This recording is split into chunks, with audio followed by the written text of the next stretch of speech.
This is Brian, the balloon dog. And this is the ballad. Yeah, thank you. Like you can say hello back. Okay. Brian the balloon dog. The ballad of Brian the balloon dog. Timmy was timid. That's what the grown-ups said. They couldn't figure out what was going on inside his head. Some said he was weird, while others said withdrawn. He barely held a conversation since the day that he was born. His social skills were not really what they could have been. He didn't have a lot of friends. They were few and far between. Interaction with his peers and other people wasn't great, though life can be a bit like that when you're 8. Mum and Dad got worried when folk kept on asking, why? Timmy's such a lovely boy, but he's so very shy. Perhaps there's someone he could see if you get our gist, a special teacher of some sort or a child psychiatrist. Now, Mum and Dad felt pressurised, though Timmy wasn't fussed. He knew his caring parents were the kind that he could trust. So instead of getting seen to by the men with white coats on, they sent him to a classmate's party. A friendly lad called John. Now, the party was a fun affair with cakes and crisps and squash. They even had some canapes because John's mum was posh. A clown called Cuddles came along to make the children laugh with silly songs and magic tricks like cutting things in half. Then he'd join them back together with a few choice magic words or change them into handkerchiefs or even magic birds. Now, Timmy grinned a quiet grin. His facial muscles flexed, but nothing had prepared him for what was coming next. Cuddles reached into his pocket and pulled out something pink. And when he put it to his lips, it did the opposite of shrink. It inflated like a long sausage. Cuddles knotted it at the end. And when he made another 2, he began to weave and bend the rubber sausages together. They squeaked with every twist. He wrestled with his creation. And with a flick of his skillful wrist, he produced a party piece that beat his tricks and silly tunes. Tim looked in awe as what he saw was a dog made from balloons. When Cuddles asked, "Who liked this dog?" Tim's hand shot straight up. After all, he'd watched that cute thing grow ever since it was a pup. Everyone's hands were in the air.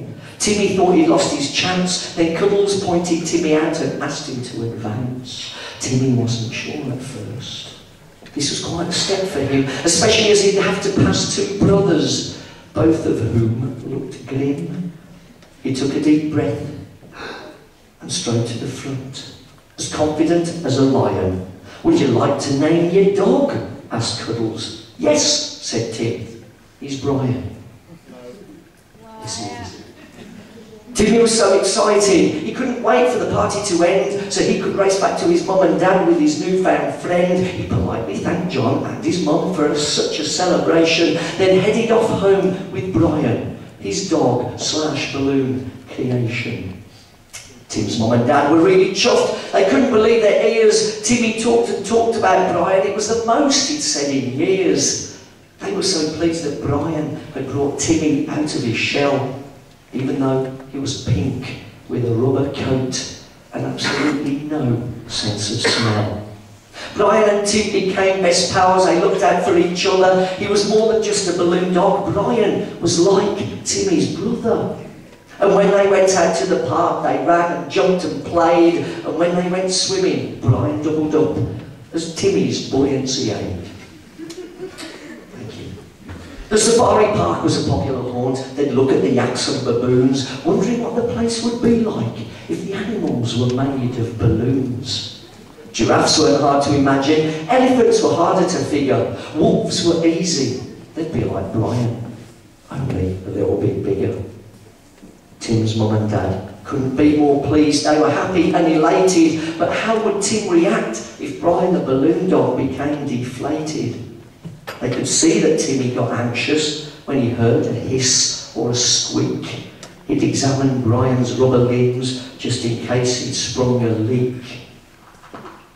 Pages are stuck together. There we go. Timmy took precautions to defend against balloon dog disasters. He always carried a puncture kit, complete with packs of plasters, but he knew that it was inevitable, even with Tim's special care, that like every man who had ever gone bald, Brian would lose his hair. Bad joke. That day would come at the local pub. It was called the Bull and Gate.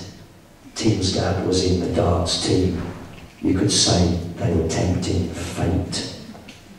Tim's dad was on to a winner. He just needed double top, but little did they know that final dart would be the one to make Brian pop. That dart, it bounced off the wire and ricocheted into the sky. It twisted a new trajectory and made straight for Timmy's eye. Brian the balloon dog burst into life to deflect that rogue of a dart, and before anyone could do anything, it pierced him right through the heart.